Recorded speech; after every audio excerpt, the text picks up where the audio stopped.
Se você é da área de tecnologia, então este podcast é para você. Vamos falar sobre tendências, transformação digital e inovação em um bate-papo com profissionais de peso. Tudo isso sem abrir mão de uma pitada de bom humor com Décio Garcês, que tem mais de 30 anos à frente de projetos de tecnologia, informação e comunicação. Vamos começar? Então, Chama o TI. Olá, bem-vindos ao podcast Chama o TI. Antes de mais nada, um feliz 2025 para todos, que ele seja próspero, que ele seja produtivo. Podcast Chama o TI é o nosso podcast que nos leva pelos caminhos da inovação, da transformação digital, do TI orientado ao negócio. E por falar em inovação, nosso convidado de hoje, o Júlio, vai falar especificamente e também não especificamente sobre inovação, como é que a inovação vem transformando o varejo. Bem-vindo, Júlio. Obrigado, Décio. Obrigado pela sua presença e por toda essa estrada que você pegou, né? Eu que agradeço. Tá. Júlio, se apresenta para a gente como é que você entrou para a área de tecnologia, como é que você se envolveu em inovação, como é que você chegou nesse ponto de ser especialista em inovação para o varejo. Legal. Bom, em primeiro lugar, obrigado aí pelo convite, feliz de estar aqui, poder compartilhar um pouquinho das experiências, porque no final eu acho que melhor do que qualquer MBA é essa troca de informação, vale muito, né? Muito valiosa, a gente aprende e a gente compartilha, né? Acho que a vida é assim. Então, muito obrigado. E eu comecei minha carreira, na verdade, eu sou do interior de São Paulo, de São Joaquim da Barra, ali perto de Ribeirão Preto. Fui para São Paulo, capital, fazer faculdade em TI, né? De TI, naquela época, não chamava... os nomes vão remeter à idade, né? Não. Processamento de dados, né? Isso, essas coisas. Não existia engenharia de software, né? Depois eu me vinguei, eu fiz um mestrado em engenharia de software para atualizar, né, a profissão. A profissão. Mas, enfim, em brincadeiras à parte, eu fui fazer faculdade em São Paulo e fiquei por lá e comecei minha carreira lá. Meu primeiro trabalho foi no banco que hoje é o Santander, mas na época era o Banco Real, era um banco... que depois foi adquirido pelo ABN, depois pelo Santander. Comecei minha carreira lá, trabalhei alguns anos no Santander, né? E em outros bancos, como Safra, Itaú, e bastante tempo no segmento financeiro. Depois eu acabei indo para a consultoria de TI, onde eu desenvolvi uma carreira mais plural, ali do ponto de vista de segmentos, né? De áreas de mercado, né? Então, aí atendendo também varejo, já desde lá, atendendo serviços e indústrias e outras áreas, né? Então, fiz carreira basicamente em desenvolvimento de sistemas, porque TI tem aquela coisa básica que é ou infraestrutura, segurança, etc., ou desenvolvimento de aplicações. Isso desde aquela época de mainframe a gente já dividia o que era operação, né? Suporte. Tinha muito disso, né? O mainframe trouxe isso, depois na baixa plataforma e nas distribuídas também se manteve, de certa forma, mas hoje dá para separar um pouco isso. Então, eu sempre tive uma carreira pautada em desenvolvimento de aplicações. E aí, depois de atuar para vários clientes, se eu vou tentar trazer mais para 2014, mais ou menos uns 10, 12 anos atrás, que eu comecei a me envolver mais com inovação. Mas ainda assim, naquela época, já pensando em aplicações de tecnologia, né, em nome da inovação. Então, para você ter uma ideia, é engraçado, mas em 2013, por exemplo, para 2014, desenvolvimento mobile, desenvolver um aplicativo, era inovação, porque ainda não havia aplicativos disseminados de forma como é hoje, que tudo é um aplicativo. Então, era desafiador desenvolver aplicações mobile naquela época, né? Então, desde então, comecei a me envolver com tecnologias como essas, como RPA, Robotic Process Automation, como outras técnicas de desenvolvimento, e de lá para cá eu vim interagindo com inovação e vim cada dia mais migrando um pouco meu perfil, minha atuação, menos tech ali na mão na massa ali, e um pouco mais como levar a tecnologia para e gerar valor para o negócio e trazendo inovação para as empresas. Como um estrategista de negócios tecnológicos. Exato. Porque aí, nessa época começou a surgir o termo de transformação digital, que ainda se fala muito, né, que é justamente a questão de você digitalizar, né? Mas não é simplesmente digitalizar, não quer dizer você colocar uma aplicação ali de qualquer jeito, quer dizer você transformar um processo para que ele ocorra de maneira digital, e a tecnologia é o embasamento para isso, né? Então, desde lá vim atuando com essas iniciativas de inovação. Já mais para o final, lá para 2017, 2018, comecei a ter algumas interações com startups, tentando, naquela época, trazer para dentro de uma empresa que eu trabalhava, algumas iniciativas de conectar soluções de startups no que seriam serviços para oferecer um diferencial para os clientes que a gente atendia. E até abrir um programa de inovação aberta, um mini programa de inovação aberta para atrair algumas startups lá na época. E de lá para cá eu vim atuando mais com isso, cada dia mais. E nos últimos 5 anos para cá eu comecei a me envolver com Venture Capital, com Corporate Venture Capital, que já é iniciativas mais robustas ali um pouquinho para empresas desenvolverem ações de investimento em startups. E de lá para cá, essa tem sido a minha jornada. Nos últimos anos eu venho desenvolvendo algumas ações, iniciativas dessa natureza. Trabalhei para o agronegócio, no segmento do agronegócio e também do varejo, desenvolvendo estratégias de inovação. Então, um resumo, dei aula, fiz uma carreira acadêmica, dei uma parada, gosto, né? Mas a vida vai te levando para um rumo e hoje eu realmente me concentro, estou 100% focado em inovação. Inovação. Exato. Interessante, Júlio, você transitou, agora você contou para a gente que transitou pelo agronegócio, né? Então, são algumas pontas. A gente sempre estava acostumado com aquela estrutura indústria-banco, poucas aplicações no varejo, poucas redes de varejo que suportariam tecnologia. Sim. Então, conta para a gente agora, Júlio, como é que está esse panorama desse binômio inovação, transformação digital e varejo. Legal, você tem razão. Os bancos, né, as instituições financeiras, elas foram, acho que, os pioneiros no Brasil em trazer inovação, em se abrir para olhar diferenciais tecnológicos de inovação. E eles, sem dúvida nenhuma, acho que são, né, podemos dizer que são os precursores, mas os outros segmentos foram pegando carona nessa onda, nesse movimento que o setor financeiro puxou, né? Falando do varejo, o varejo hoje tem muitos desafios para o varejo, né? Existem questões, primeiro, culturais, de cultura de inovação mesmo, que não é uma prerrogativa exclusiva do varejo. Qualquer segmento tem essa dificuldade, porque não adianta você falar de inovação, querer trazer temáticas de inovação, se as pessoas que conduzem o seu negócio, que são os líderes, não estão minimamente interessados ou dispostos a interagir com a inovação. Quem faz a inovação são as pessoas, quem faz a empresa são as pessoas. Então, não pode desprezar a questão cultural, no sentido de preparar as pessoas, os líderes das empresas, para que eles se abram para questões de inovação. Então, esse aspecto afeta o varejo, sem dúvida nenhuma, não só, mas afeta o varejo.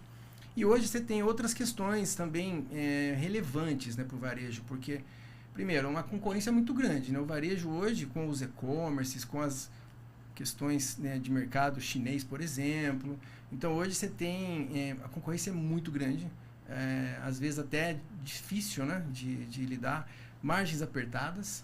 Então, isso remete a uma tendência, a uma cultura de eficiência operacional, é fundamental. A eficiência operacional não é só para ter mais lucro, é para, de repente, ser competitivo mesmo, né? Então, esse aspecto pega bastante para o varejo, então, hoje em dia. E eu tenho alguns outros, né? Óbvio, né? O uso de a inteligência artificial chegando, que pode ser um alento a isso, mas também é um desafio você incorporar ações de inteligência artificial no seu dia a dia, de uma maneira... novidade. IA é uma coisa que já há décadas se trabalha, mas como ela está hoje, né, o nível de maturidade que a inteligência artificial atingiu hoje em dia, é novo, né? Com o ChatGPT aí tem coisa de 2 anos. O ChatGPT é um pedacinho, né? Não vamos entrar nessa seara, mas enfim, despertou essa coisa do uso de IA dentro de casa. Pode ser um alento, mas tem bastante desafio para seguir. Mas também tem um aspecto que eu acho que vale tocar, e eu acho que esse é um dos mais relevantes, que é a mudança comportamental mesmo do consumidor. Então, cada dia mais mudou o comportamento de consumo, mudou o comportamento pessoal mesmo, como que as novas gerações se comportam e consomem, mudou muito. Muito mais rápido, né, Júlio? E Você muito tem rápido. uma época que a tecnologia praticamente dobrava a cada 5 anos e a gente levava 10 anos para se adaptar. Exatamente. Depois 5 anos a gente se adaptava em 2. Agora você vai dormir, no dia seguinte de manhã, o teu sobrinho ou alguém que você trabalha já vem com alguma coisa nova, né? Exato. Então, exato. a grande importância. Ô, Júlio, você falou em temática, uma cultura mínima dos nossos empresários, né? E o legal é que no varejo a gente tem muitos empresários, de pequeno, de médio porte, e temos grandes redes nacionais, né? Mas me esclarece um pouquinho, né? Para mim, para o nosso público. A gente, durante um tempo, saiu perseguindo inovação. Inovação é uma característica de TI.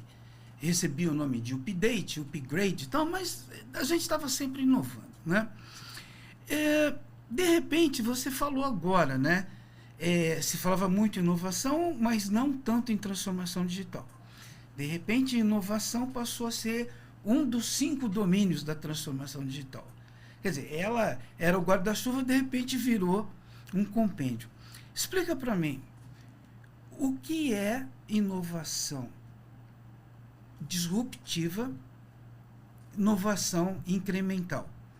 E quando a gente parte para esse terreno, o que é a tal de inovação fechada, inovação aberta, em termos assim de investimento? Como é que o pessoal de TI consegue justificar um projeto de inovação? Então, entra tudo no mesmo copo de liquidificador e a gente acaba misturando, né? Então, vamos lá? Vamos lá. Disruptiva, incremental, fechada e aberta. Legal. E tem, né? Dá para se falar até em outros tipos e tudo mais, mas é isso. Então vamos lá. A inovação, a disruptiva é aquela que realmente ela transforma um mercado ou uma forma de se praticar uma operação. Então, por exemplo, o Uber é uma inovação disruptiva. No final, não é nem tecnologicamente falando que ele transformou, porque no final é um aplicativo, um GPS, um mapa. Isso não era, já na época, não era tão disruptivo assim. Mas a disrupção foi no modo em você se transportar, se deslocar nas grandes cidades. A nossa experiência como consumidor. Então, isso foi uma inovação, do ponto de vista não técnico, do ponto de vista comportamental. Então, antes você ligava para o Ligue Táxi para pedir um táxi para ir para o aeroporto para pegar um voo, né? Então, era aquela coisa, você tinha que agendar horário, ligar um dia antes e tal. Antes você ia pra rua fazer assim, pro táxi parar e rezar para passar um táxi vazio, porque podia passar um cheio, né? Acabou, de repente, com um aplicativo. Então, o que foi a disrupção? Foi a maneira de você utilizar o transporte, no caso de táxis, né? Então, essa foi a disrupção do Uber. Isso é disruptivo. Então, isso é inovação disruptiva. Alguém falou, cara, é um absurdo a gente pegar táxi ainda assim. Vamos mudar o jeito de pegar táxi. Então, isso é inovação disruptiva. A incremental, geralmente, ela está mais associada a produto, né? Então, você tem, por exemplo, acho que a Apple é um exemplo de inovação incremental. Não vamos falar lá de trás, né, do iPhone 1 ali, que ela é disruptiva na veia, porque mudou o mundo. O Uber mudou o jeito de pegar o táxi. O iPhone mudou o mundo, do jeito que você interage com o mundo. De repente, hoje a gente faz tudo pelo smartphone. Não havia smartphone. O telefoninho, aquele íconezinho verde ali, é um negocinho de 1000 que a gente faz lá dentro hoje. Então, o iPhone, né, o conceito do smartphone é uma inovação disruptiva. Agora, toda a evolução do produto iPhone, aí é uma incremental. Cada dia ele foi transformando a experiência de uso. Então, é uma inovação incremental. Estou dando um exemplo para marcar, mas tem outras várias. Então, todas a P&D, de certa forma, está associado à inovação incremental. Né? Então, empresas de produto, de certa forma, praticam isso. E isso é muito interno também. Né?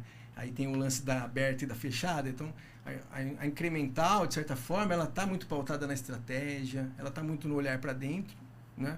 Num sentido de evolução de produto ou serviço também. Né? Produto talvez seja mais fácil de entender. Agora, a inovação fechada, quer dizer, aí, tem gente que fala interna, mas é como que você pratica dentro de casa um mindset de inovação. Né? Então, isso que tem a ver com cultura. E isso que é o maior diferencial, talvez, de uma empresa, e isso que conecta com a aberta.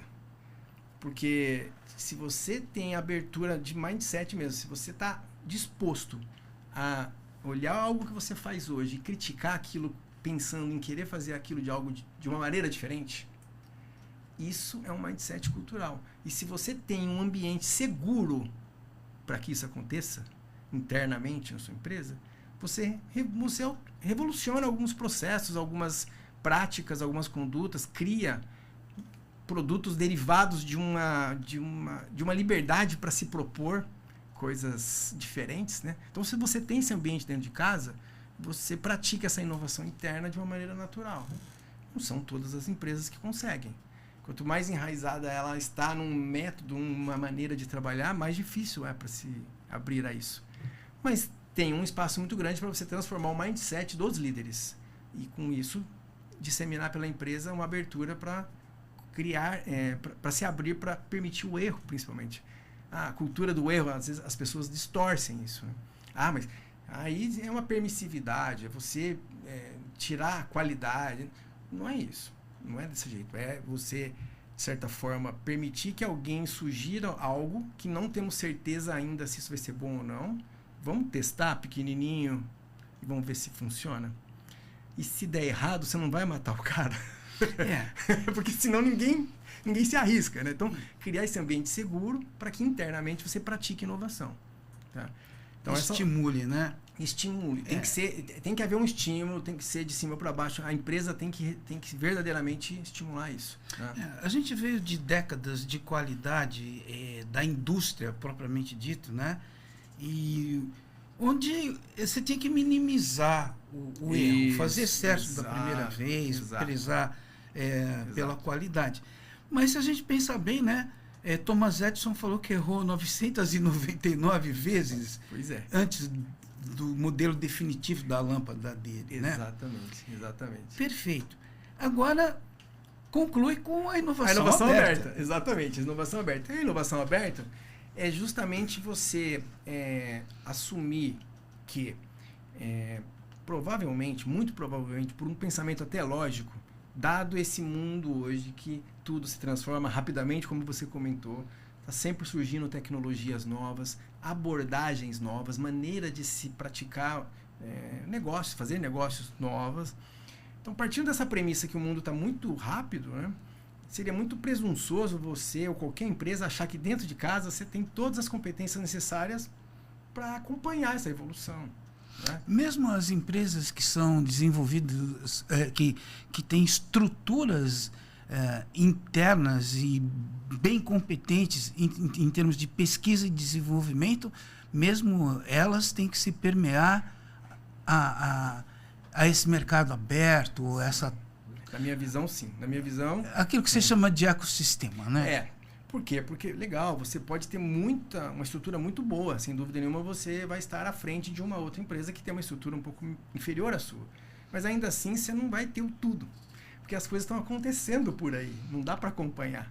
Então, eu acho que tem que se somar. Né? Então, inovação aberta sozinha não resolve, interna sozinha não se resolve. No final, a gente precisa de ter você precisa juntar essas iniciativas. Você tem que conectar as coisas. Então, a inovação aberta ela é a abertura que a empresa tem que ter para interagir com esse ecossistema de inovação, né? Startups, universidades que desenvolvem soluções, hubs que têm empresas colaborando entre si e gerando soluções comuns que não afetam a sua estratégia, mas sim a sua eficiência operacional. Então a inovação aberta é isso, é você se permitir criar uma estratégia para estar envolvido com iniciativas dessa natureza. Então, aí você cria um programa uma chamada de inovação aberta para resolver um problema que você tem dentro de casa. Poxa, mas eu não poderia resolver isso dentro de casa? Poderia, mas se você não resolveu até hoje, deve ter algum motivo. Certo? Se você sabe que você tem a dor e não resolveu ainda... Ah, mas é porque a nossa empresa é ruim. Não, gente, não é. É porque no final é muita coisa que tem dentro de uma empresa, ainda mais quando ela vai crescendo. E a capacidade de você lidar com isso tudo ao mesmo tempo acaba que é limitado. Não é falta de competência nem nada, é falta mesmo de condições mesmo de fazer isso acontecer num tempo adequado. Então, o que é melhor? Você pôr um negócio lá que é um problema seu para você resolver na fila para daqui 2 anos? Ou agora você assumir que você não consegue fazer agora e tentar descobrir se alguém já fez algo que possa te ajudar? Aí você traz para dentro de alguma maneira, você contrata aquela startup ou você investe naquela startup. Pode ter várias maneiras, mas veja, você ganha um tempo e você, de repente, e aquele cara lá, aquela empresa, ela pode te trazer uma contribuição de uma maneira diferente de olhar um problema. E você, empresa, também vai trazer uma colaboração para aquela startup. Porque você também tem os seus valores, a sua robustez, a sua história, o seu conhecimento. Então, no final, vira uma troca. E se for bem orquestrada, se for trabalhada de uma maneira adequada, é um ganha-ganha mesmo. Então, a inovação aberta é isso, é essa disposição em olhar para fora, interagir com startups, frequentar essa comunidade onde se desenvolve soluções e tecnologias novas e se permitir trazê-las para dentro para testar, para ver se faz sentido ou não. Então, é um pouco disso. Né? Perfeito. Júlio, agora a nossa próxima etapa, o próximo bloco, a gente vai falar sobre alguns cases, falaremos também sobre como é que você enxerga a tendência de inovação e inovação aberta. Mas antes disso, a gente tem um quebra-gelo aqui, que foi batizado de sessão perrengue, né? Porque em todas as áreas, em todos os momentos, a gente tem alguns perrengues. Sim. Alguns destrutivos, alguns tristes. Mas o que a gente pediria é que você conte um perrengue alegre que você passou e como é que você se safou. Vamos lá. Bom, lembrar aqui, né? Tem algumas histórias aqui, né? Mas eu me lembro de vou contar uma mais leve aqui. Tem uma história muito interessante que a gente trabalhava numa consultoria de TI, né? Então a gente prestava serviços especializados para grandes empresas e tal.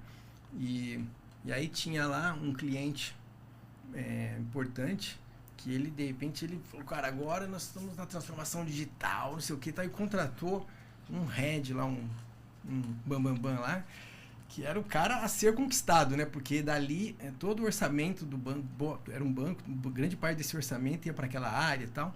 E aí, assim, a nossa empresa lá, a nossa diretora comercial, estava com essa dificuldade de, né? Como que a gente ia engajar esse cara e tal, né? E aí, bom, beleza. Aí, tentativas aqui, tentativas lá, né? Não dava certo. E aí eu tinha lá uma interação lá com um trabalho lá com ele, o cara sempre meio sisudão e tal, não sei o que, e nada, né? De a gente conseguir quebrar esse gelo, né, e tal, né? E aí, vamos para um almoço lá, vamos para um almoço. Era um almoço em um restaurante chique lá e tal.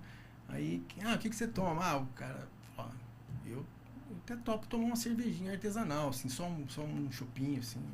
Bom, estamos no meio do dia, né? Mas aí todo mundo ficou meio assim, né? Aí ele falou, alguém me acompanha? E eu vi que a turma tudo meio assim, né? Eu falei, claro que eu te acompanho, né?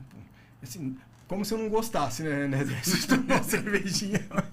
Eu falei, claro que eu te acompanho, né? Mas assim, tudo muito assim, né? Muito sério e tal, muito né? formal. Muito formal, né? Aí, cara, ele pegou essa cerveja, assim, e tal. Pegou um aroma, assim, e tal. Tomou, assim, e tal, né? Eu fiquei meio assim, né? Aí, de repente, eu tomei um gole, aí ele falou assim, o que você acha dessa cerveja? Aí eu já tava meio assim, porque eu tava muito tenso, cara, o clima, né? Eu falei, preciso dar uma quebrada, né? Aí eu peguei e falei, notas de amora bem no final, um leve toque de tabaco e uma essência de framboesa bem lá no final, mas muito boa. E tomei. Ele não sei, foi uma bobeira que não sei de onde veio e ele rachou o bico de rir. E no final, cara, dali pra frente, não deu nem um meio. Vamos marcar o almoço de novo, vamos marcar o almoço. Aí ele começou a se abrir. Quebrou o gelo. Você falou do quebra-gelo aqui, eu lembrei disso. quebrou o gelo total. E a gente, pô, nós crescemos muito nessa conta. Depois, não, claro, isso ajudou, não foi só isso, tem todo um monte de trabalho lá. Mas esse foi um fato que quebrou o gelo total, né, cara? Total. E permitiu a gente a evoluir lá. E de uma forma inesperada, né? Inesperada, né, cara? Porque assim, eu pensei, né, pronto, numa dessa o cara não gosta, aí podia ser o contrário, né? Podia ter fechado as portas total, né? Mas enfim. É verdade, Mas, tem umas histórias assim. Tem umas histórias assim, né? Legal. Júlio, tá? Você já comentou que você considera a inovação aberta de suma importância para o varejo. Da onde vem essa sua percepção? Legal. Assim, na minha visão, né? O varejo tem um tempo das coisas muito acelerado, né? Acho que o setor financeiro também tem, mas o varejo tá lá, cara. Tá lá, você tem uma Black Friday acontecendo lá em novembro, cara. Você tem que estar preparado para isso, né? E não dá tempo de você passar o ano inteiro se preparando. Você tem que atender. O time da venda, né? Assim, todo dia, aquela coisa de vendedor. Bateu a meta hoje, amanhã começa tudo de novo, amigo, né? Tá no zero, né? Então, o varejo tem umas peculiaridades, né? De tempo mesmo, né? Então, esse é um aspecto, né? Outro aspecto é que realmente o varejo tem essas questões da experiência, o digital trouxe essa experiência diferenciada que o varejo precisa lidar com ela, né? Então, essa questão toda de atender essa turma, então você tem que rapidamente captar qual é a maneira que você engaja um consumidor. E você tem que engajar o cara de 50, o de 60, o de 30, o de 20 e o de 15, né? Então, como fazer isso? Então, eu acho que a inovação aberta, ela traz, de certa forma, né, ela permite que você enderece algumas temáticas dessa natureza, né, de forma mais rápida, né? E também essa questão, eu acho que essa questão da tecnologia, né? Porque, então, por exemplo, no agronegócio, você vai testar uma tecnologia de campo ali, um insumo biológico que você vai substituir um químico para poder ser menos agressivo e gerar mais benefício para o solo. Legal, bacana. Mas como é que você valida isso? 3 safras, 2, 3 safras, 2, 3 anos, né? Para você validar. No varejo, não. O varejo, se de repente alguém traz uma moda aqui qualquer de consumo e se você não está daqui 1, 2 meses, 3 meses atendendo a isso, você perde o bonde, literalmente. Então, é diferente o time. Então, eu acho que é mais cruel ainda para áreas de TI e afins ali de um varejista, né, atender a tudo que chega como demanda. Então, acho que a inovação aberta é mais tem uma importância, além de outros motivos, por esses que eu estou citando aqui, muito forte, né? É uma maneira de você interagir mais com o que está acontecendo e rapidamente, de certa forma, colocar para dentro algumas iniciativas que você não conseguiria fazer assim tão rapidamente, né? A gente vinha com aquele costume, né? Grandes lojistas ou até pequenos lojistas tinham o menino do TI. Então, TI era o menino que sabia instalar o Windows e formatar a máquina e começou a ter que lidar com isso, né? Sim. Você falou em startups, você falou em conectar startups com os grandes ou os pequenos negócios, e aí a gente pode ir também para as incubadoras, tá? Então, e eu tenho uma curiosidade também, né? Então, além dessa conexão de você trazer as startups para ajudar nesse desenvolvimento, nessa inovação, as startups também se desenvolverão. Temos incubadoras pragmáticas, né? Mais do que nas universidades de laboratório. E existe um termo dentro dessa área que é a tese de investimento. Para a gente que é leigo, você fala assim, tese de investimento, está me lembrando do TCC, do meu doutorado, mestrado, né? Explica para a gente como é que esse quebra-cabeça se monta. Legal. Bom, vamos lá. Primeiro eu vou explicar um pouquinho a jornada da startup, né? Então, hoje, se você pensar bem, sendo bem criterioso aqui, a startup, ela está numa ponta... Tudo começa com um espírito empreendedor de alguém, o empreendedorismo. Então, você pode ser um estudante, ou trabalhar numa empresa, ou ser, enfim, um empresário de alguma coisa, e você querer empreender em algo. Então, primeiro vem uma ideia, né? Aí, essa ideia, você tem que ser capaz de estruturar ela de uma forma que você organize e consiga criar um plano para tirá-la do papel. Uma vez conseguindo avançar essa etapa de tirá-la do papel, o que é o tirá-la? Desenvolver um MVP, uma primeira versão do que seria aquele produto ou aquele serviço. Então, você tem essa jornada inicial. Depois disso, você tem o desafio de levar isso para o mercado. Porque você desenvolveu um produto ou um serviço, mas e aí? E o primeiro cliente? E a primeira nota fiscal? É um desafio muito grande. Então, ali você tem uma outra etapa da jornada da startup. E depois disso, depois que você vendeu para 1, 2, 3, você tem um desafio de consolidar aquele produto, evoluí-lo o necessário para que ele cresça, que ele expanda. É uma outra etapa da jornada até você virar uma empresa grande. Então, quando você fala de uma startup, ela está no meio de uma jornada. Então, é importante entender essa jornada, porque qualquer empreendimento vai precisar de ajuda para trilhar esse caminho, né? Hoje é muito assim. Então, quando você tem uma ideia lá atrás e quer transformá-la num algo que possa ser viável, você pode buscar uma incubadora. Porque o que é incubar? Naquela coisa aquele conceito da incubação mesmo, né? De você pegar algo que vai numa estufa ali que vai se desenvolver. Então a incubadora tem o papel de tirar alguma ideia de alguém e ajudar a dar uma forma de algo que vai vir a ser um produto ou um serviço. Perfeito? A hora que ela atinge esse objetivo, o próximo passo é como é que eu vou fazer com que isso vá para o mercado. Aí você tem uma aceleradora de startups. Então, você agora que você tinha uma ideia, você tinha um PowerPoint, você transformou isso num pequeno produtinho, um pedaço do que ele vai ser, e aí agora o desafio é ir para o mercado com ele. Então, como é que eu faço uma lapidação nele ali para que uma ou outra empresa entenda que faz sentido contratar esse produto ou esse serviço? Então, ali é a aceleração. Então, a aceleração vai lá, ajuda você a estruturar o seu projeto de empresa para ele ficar mais atraente. Então, as aceleradoras fazem isso. Aí, depois daí para frente, você já está ali com 1, 2, 3 clientes, daí começa a jornada do scale-up, ou do crescimento, da escalada, né? E aí, nesse momento, que vem um outro capital, que é um capital aí dos venture capital, provavelmente, ou aí tem um outro parênteses para abrir aqui, né? Você pode receber um investimento anjo, né? Alguém que aposta em você com menos contrapartidas e arrisca ali, coloca um capital. Tem uma brincadeira, né, que o primeiro dinheiro que você pega para fazer um negócio é family and friends, né, da família ou dos amigos, né, que é os 2 Fs, né? Isso. Aí tem a brincadeirinha que é o family and friends and fools, né, que é os tolos que caíram na sua conversa.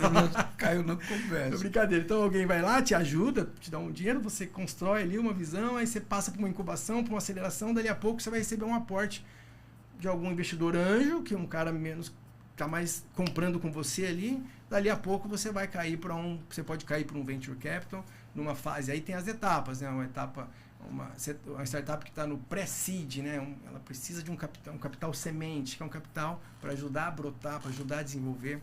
Aí o seed, aí Series A, B, C, aí tem as etapas da evolução dessa startup até um dia ela, por exemplo, abrir capital na bolsa, por exemplo, ela virar uma empresa de porte grande. Essa seria uma jornada completa. Então, a incubadora, a aceleradora e os investidores, é como se fosse uma corrida de passagem de bastão, assim, sabe? Aquela de revezamento. Então, você tem uma ideia, se desenvolve lá numa incubadora, aí o cara da aceleradora conversa com a incubadora e fala, legal, pega esse bastão desse projeto e desenvolve ele, passa esse bastão para o investidor que vai ajudar o cara a crescer.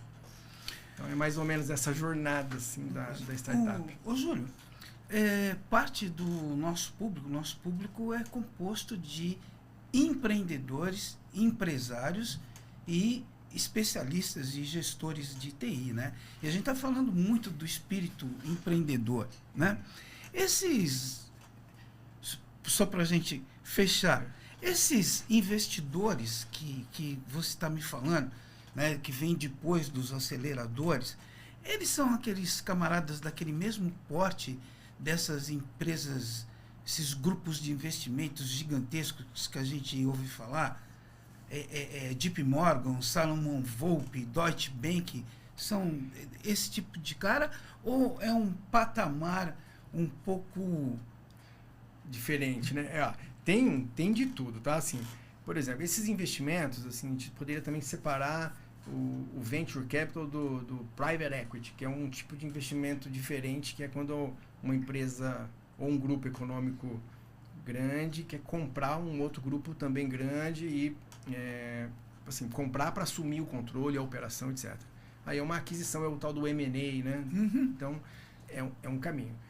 Tem muita gente desse porte que você falou envolvido nisso, porque geralmente é mais tradicional, é business na veia, né? É negócio, eu entendo a sua empresa, vejo o potencial dela, sei que você precisa, de repente você está em uma situação que se eu entrar, junto nós vamos fazer o negócio ficar lá. Pô, legal, é uma coisa. O Venture Capital é outra natureza. Aí a ideia do Venture Capital, a tradução é capital de risco. Então, qual que é a ideia? A ideia, imagina que você é um milionário, multimilionário, e hoje pensa num cenário de juros baixos, né? Onde você tem um monte de dinheiro lá aplicado no banco, ganhando um pequeno juro, vamos pensar assim, né? E aí você quer diversificar o seu investimento. Você pode investir na Bolsa de Valores, que tem risco, né? Mas você pode investir lá. Mas você também pode investir em algum fundo que vai investir em startups. Com que objetivo? De ter, no final do dia, um ganho maior do que o que você tem na sua aplicação lá, sentadinho lá, só colocando dinheiro no banco. Né? Você pode usar esse dinheiro para isso, para ganhar mais dinheiro, ou você também pode ser um milionário que queira aportar um dinheiro para ajudar um mercado ESG, por exemplo, de causas de meio ambiente. Você é um idealista desse cenário. Então, por que não você investir parte do seu dinheiro aportando capital em startups que tenham soluções ESG? Então, tem um lado financeiro, tem um lado de uma causa. Mas quem são esses caras? Então, são desde investidores de médio porte ali, pessoas, como eu estou citando, que pode ser pessoas físicas. Tem muito family office, né, que são aquelas holdings familiares de proprietários de grandes grupos econômicos que separam ali uma grana para investir em startups, né? E tem os softbanks da vida, né, que se falou tanto, que são já corporações. No caso, SoftBank tem toda uma peculiaridade, mas que aportaram muitos milhões de dólares em muitos projetos e, inclusive, perderam muito dinheiro também, né? Você mesmo já traduziu como Venture Capital é o capital de risco. E aí, todo risco, né, ele pode acontecer. Você tem que trabalhar. Aí tem as estratégias de mitigação de risco. Né? Então tem todas umas teses aqui que daria até um outro podcast desse aqui. A gente, como que você estrutura um portfólio de startups de forma a garantir que lá na linha de baixo, lá na somatória, ali no bottom line, ali, que você tenha um portfólio que, em média, ele pegou um capital de 10 milhões e transformou o valor dessas startups, depois de 5 anos, vale 50 milhões. Então, era 10, você comprou valendo 10, hoje vale 50. Se você vender a sua participação, você multiplicou por 5 o seu capital. Então, essa é uma estratégia que muitos fundos fazem, né? Então, tem fundos que é isso, né? Então, o fundo ele tem uma competência de gerir esse portfólio, geralmente setorizado em alguma área que eles conheçam bem. Aí, de um lado, eles vão lá e angariam grupos econômicos com dinheiro dispostos a colocar alguns milhões. Aí ele cria lá um fundo, aí você vê aquelas notícias, né? Fulano monta um fundo de 50 milhões. Então, o que é os 50? É 5 milhões do Décio, 10 milhões de não sei quem, 3 de não sei quem, 50, com base numa tese. O cara chega para você e fala, olha, nossa tese é investir em startups assim, assado, nossa perspectiva de ganho é essa, de multiplicar é essa e tal. Você fala, legal, eu vou pôr os 10, os 5, os 3. Então, eles captam o dinheiro e depois vai achar startups boas para pôr dinheiro e acompanhar o plano de crescimento delas para que no final elas cresçam como se esperou no planejamento inicial. Então isso, bem resumidamente, é uma estratégia sim. É como você falou, a gente precisaria de outro podcast, né? Tipo assim, da sua garagem a unicórnio, mas não é essa a ideia, né? Tem uma jornadona, né? Uma jornadona. É isso aí. Agora, pessoal, vamos explorar um pouquinho o Júlio que está aqui, vamos extrair alguns conhecimentos dele, né? E você já teve alguns cases de sucesso. Eu vou deixar você desenvolver sozinho, não vou ficar te interrompendo, tá? Então, vamos falar. O que é o Acelera Venture e o que é o Conecta Varejo? Se é que você quer tocar nesse assunto. Se você tiver outro case de sucesso, fique à vontade. Legal. Mas eu estou curioso com isso. Não, vamos falar assim, legal. Então, o Acelera Ventures é uma iniciativa que nós idealizamos ali, nós juntamos alguns grupos econômicos, 3 grupos econômicos, então, com o intuito de promover não é bem um fundo, como eu acabei de narrar aqui, é diferente, porque não é um dinheiro assim, dessa forma, de várias pessoas de fora, é um grupo que se juntou com o intuito de investir em startups, tá? Mas qual que é a ideia? Então, são 3 empresas, é uma joint venture de 3 empresas. Então, é o grupo Oscar, que é um grupo, acho que na região aqui do Vale do Paraíba super conhecido, não só aqui, né? É um grupo grande, robusto, do varejo, que atua bastante em vários estados do Brasil, tem várias lojas do setor calçadista. Também, por trás, tem uma família extremamente empreendedora, que investe em esportes, em construção civil, no agro, em diversas... Enfim, um grupo empreendedor e que estava disposto a criar uma iniciativa de investimento em startups, né? De outro lado, a Triceios, que é uma consultoria especializada em implementar planos de inovação para empresas, desenhar uma estratégia para que as empresas interajam com a inovação, né? De uma maneira organizada, né? E a CMP, que também é uma consultoria de planejamento estratégico aqui do Vale. Então, esses 3 grupos se juntaram para criar o Acelera com que objetivo? Simples. De um lado, para investir em startups, né? Soluções dentro de uma tese de investimento, que é justamente um critério que a gente define ali de que tipo de startups que a gente gostaria de ter nesse portfólio. E de outro, a gente atrai empresas que queiram interagir com startups. No começo do podcast, então, aquela empresa que está querendo se abrir para olhar para soluções fora de casa, mas não é tão simples assim. Às vezes você tem uma dificuldade de fazer isso de uma forma organizada, que traga... Tem que ter uma visão no retorno, porque tem um oba-oba de inovação. Uhul, né? Inovação. Não pode ser assim. Você tem que entender, você tem que traçar um plano para trazer valor com a inovação. Ganhos, sejam eles financeiros ou outros tipos de ganhos. Eles têm que estar alinhados com o seu plano estratégico, com a sua visão de médio e longo prazo, né? E tem que ser seguro do ponto de vista jurídico e tem que ter governança. Então, a gente sabe que não é fácil fazer isso. E tem uma faixa muito grande de empresas no Brasil que não tem mal assistida mesmo pelo mercado para fazer esse tipo de coisa.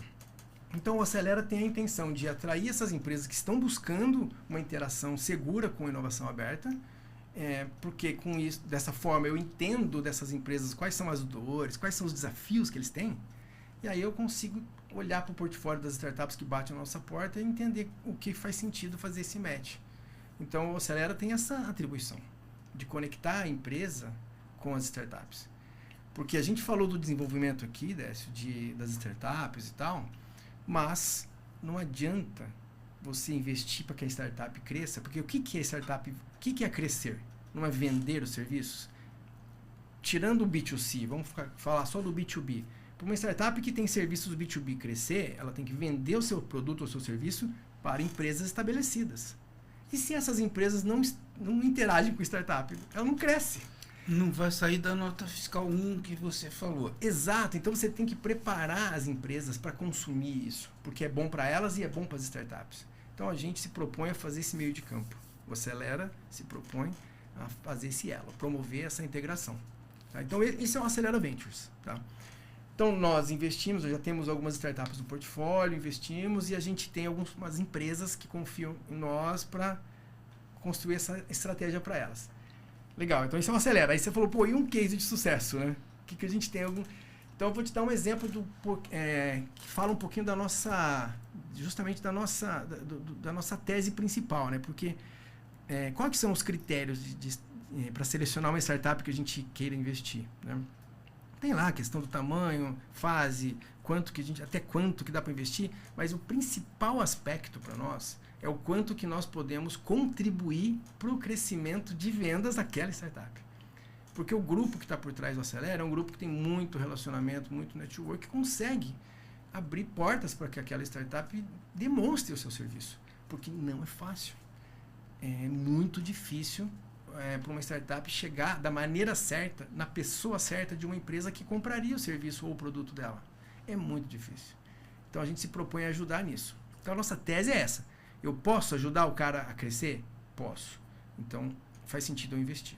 Tá? E a gente tenta usar também o Grupo Oscar, que é um grupo econômico forte, que eu tenho condições de... Se uma solução serve para o Grupo Oscar, você concorda que pode servir também para outros varejistas similares a eles? Então essa é a nossa tese. Então, estou te contando isso para contar um caso de uma startup que nós estamos investindo, chamada Audax. E ela é uma solução, é um aplicativo para ser uma espécie de um super app do vendedor, vamos chamar assim. Então a ideia é que uma empresa que tem um grupo de lojas acompanhe as metas de venda, performance de venda do vendedor, promova uma gamificação ali para estimular uma competição saudável ali, para que ele atinja as suas metas, permitir que a empresa entenda como é que está a projeção de vendas dela versus o que está sendo realizado, né? Ele tem um módulo de comunicação interna que permite umas capacitações, uns mini treinamentos pela ferramenta, e ele tem um módulo de campanhas que te permite que o marketing crie uma campanha e dispare essa campanha para os clientes da base da loja X lá, por exemplo, e olha, hoje você tem 10% de desconto. Tentar impulsionar a venda. Então, esse produto bateu lá, a gente nasceu, né, de uma ideia, né, desse empreendedor, a gente entendeu que fazia sentido, ele já tinha um pedaço pronto. O que a gente fez? A gente trouxe para o Acelera, investiu com 2 objetivos. Primeiro, terminar o desenvolvimento das funcionalidades que fazia sentido, que faltava. Segundo, mas ele já tinha ela rodando, então a gente já tinha condições de validar o que tinha pronto, né? E segundo, para ajudar ele a abrir mercado. Então, esse é um case de sucesso. Já lançou, já tem um cliente, já está indo para o segundo em nem 6 meses. Muito nem bom. 6 meses. Então, é isso que eu acelera, é isso que eu acredito na inovação. Eu falei do Acelera, porque a gente conduz essa estratégia, mas assim, é isso que eu acredito. Então, para essa startup, ele não conseguia abrir mercado. A gente falou, olha, se funcionar dessa forma, eu te dou um contrato. E hoje ele já fatura. Ele não tinha faturamento naquele momento. Ele já fatura. E agora, nós vamos te ajudar a desenvolver com as orientações de negócio do Grupo Oscar que conhece. E agora, nós vamos ajudar você a escalar o seu negócio. Então, essa é a tese. Então, eu acredito nisso, porque é bom para ele, é bom para quem está comprando e é bom para nós, porque provavelmente o produto vai decolar. Então, esse é um case, ele ainda não é concretizar, assim, não é aquela coisa, beleza, já a empresa ficou gigante, estamos na jornada, mas acredito muito.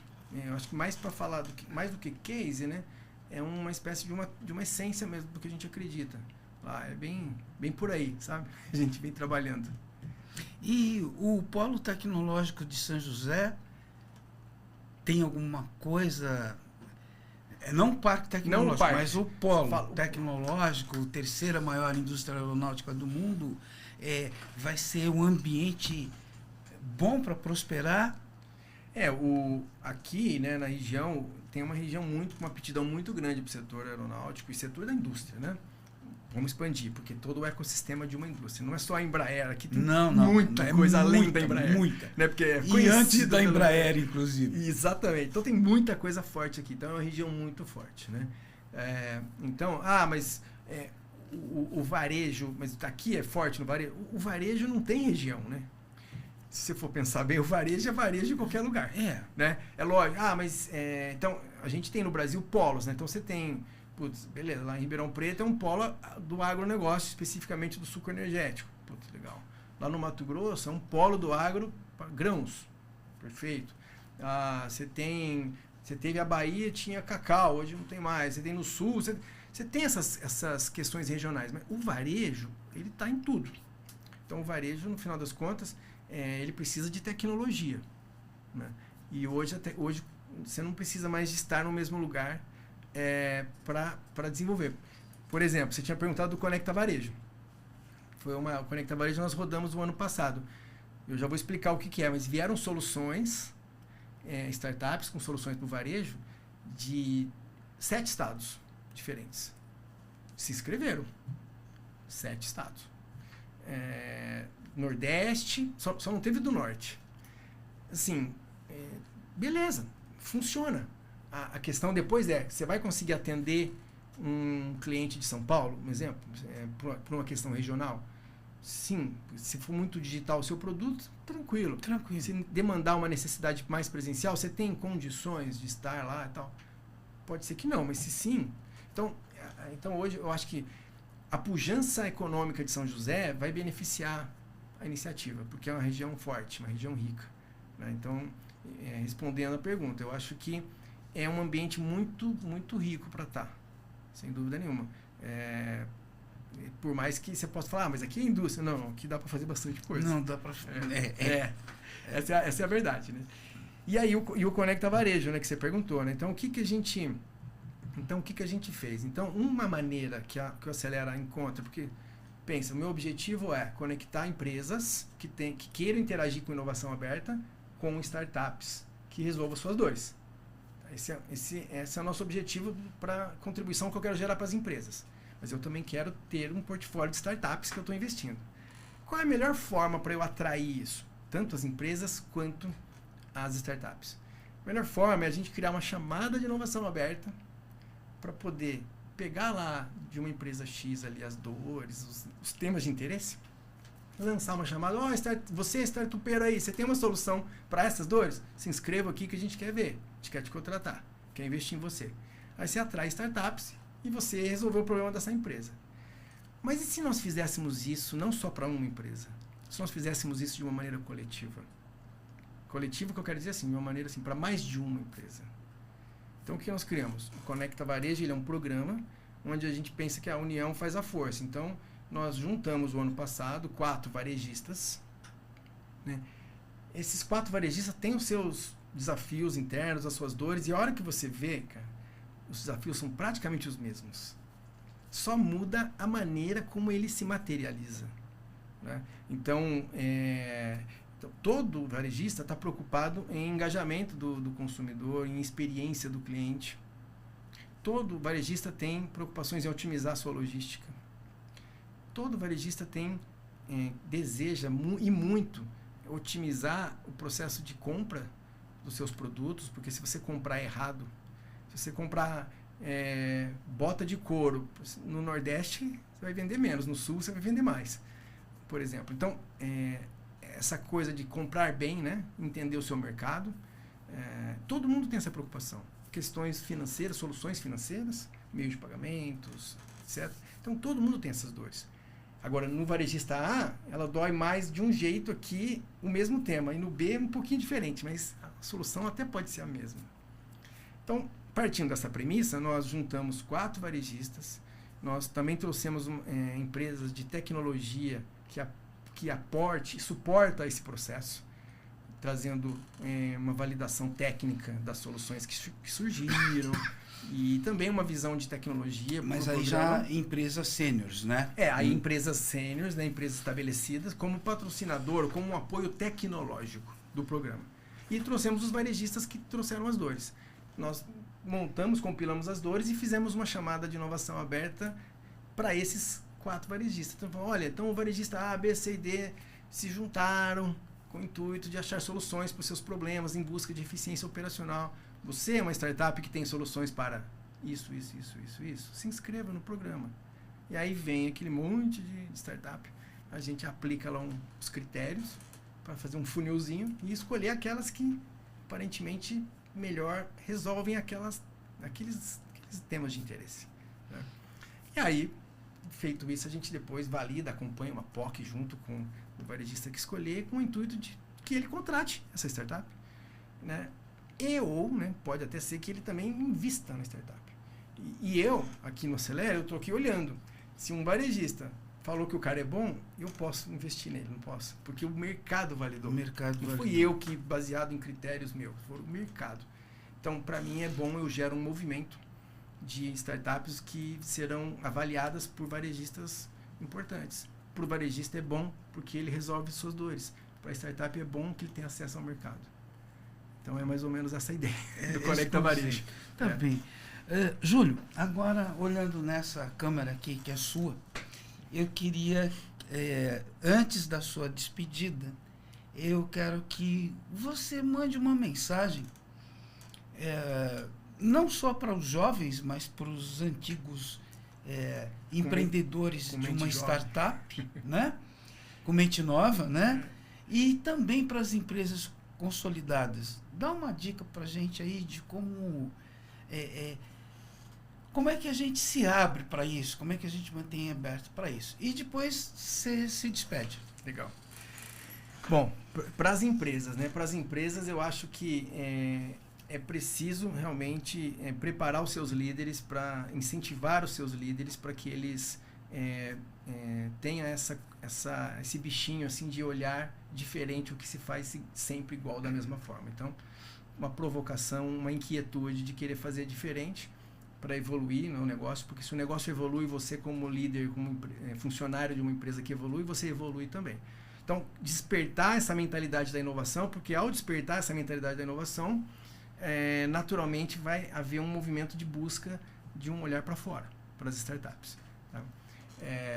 À medida que as empresas aumentem esse comportamento de olhar para o mercado, as startups vão ter mais campo para se desenvolver. Então, o desenvolvimento acaba ficando mais orgânico, menos dependente de investimento e mais orgânico, eu digo, no sentido de que ele acontece, né? Se você tem receita, o melhor dinheiro, aí dica para startup, o melhor dinheiro não é o do investidor, o melhor dinheiro é o do cliente. Esse é o melhor dinheiro. Então, mas é claro, o cliente tem que estar disposto a te contratar. Então, olhando para as empresas, a dica que eu dou é, puxa, se abra para a inovação aberta, porque você vai resolver seus problemas mais rápido e, de certa forma, você está consolidando um mercado tecnologicamente falando. Para as startups, a dica que eu dou é, você tem que criar planos pé no chão, exequíveis. Porque nós passamos uma onda aí, agora já está mais estabilizado, mas há pouco tempo, onde ganhava, para captar um dinheiro de um investidor, a turma criava aqueles PowerPoints com aquele Excel que faz aquela curva de crescimento assim, que você nem olhar para trás. Decolagem. De tanto que ela inclinava, assim, né? Aquele crescimento mirabolante a qualquer preço. E a gente viu muitas e muitas e muitas startups, iniciativas que criou uma dependência de captação para viver. Por quê? Porque ela gastava mais do que ganhava, em nome de que está buscando um mercado, que está crescendo. E a hora que você viu, isso virou uma bola de neve, muitas não conseguiu se recuperar. Muitos fecharam, muitos fundos perderam dinheiro. Óbvio que não foi só isso que aconteceu, teve muito sucesso, mas tiveram muitas iniciativas desse tipo. Então hoje, a dica para uma startup é construa um plano pé no chão. Hoje o que quer se ver no mercado é planos que fazem sentido. Você pode até crescer um pouco mais lentamente, mas que você cresça sustentadamente, de maneira robusta. Isso é a dica do milhão hoje, porque ninguém mais tem paciência para, enfim, para poder, assim, para ilusões, né? Ilusões, enfim, hoje o mercado, até porque também vivemos um momento econômico complicado do ponto de vista de taxa de juros, inflação no mundo, isso tudo acaba que interfere na disponibilidade de capital de risco, né, de venture capital. Então, aí isso faz com que quem está disposto a investir seja mais criterioso. Então, para a startup, ela tem que ter projetos robustos, defensáveis ali e execuíveis. Aí sim você pode captar e também conseguir crescer no seu mercado de maneira sustentada. Então, acho que para os dois pilares, acho que é isso. E acho que para me despedir, eu só tenho a agradecer pelo convite. Bom demais poder falar. Eu ficaria aqui até amanhã. Adoro o tema, adoro falar. Estou à disposição. Para quem quiser aí procurar, estamos à disposição para conversar sobre inovação aberta, sobre venture capital, corporate venture capital, que eu acredito demais na força da relação entre uma empresa estabelecida e uma startup. Estamos à disposição e eu super agradeço demais a Convergência pelo convite. Eu chamo TI e, se Deus quiser, voltarei para um próximo, outro dia. Perfeito. Júlio, novamente muito obrigado por ter compartilhado conosco esse conhecimento. E um conhecimento, na verdade, velado, porque quando a gente vai falar de inovação, transformação digital, você estuda metodologias, você estuda tecnologia, você estuda até um pouco de empreendimento, né? Mas, na verdade, a gente está falando de toda uma engrenagem que vem por trás disso daí, né? Outro dia nós falamos, inclusive, sobre o Shark Tank, né? Aquilo, tudo bem, tirando todo o teatro que tem, mas é uma realidade, né?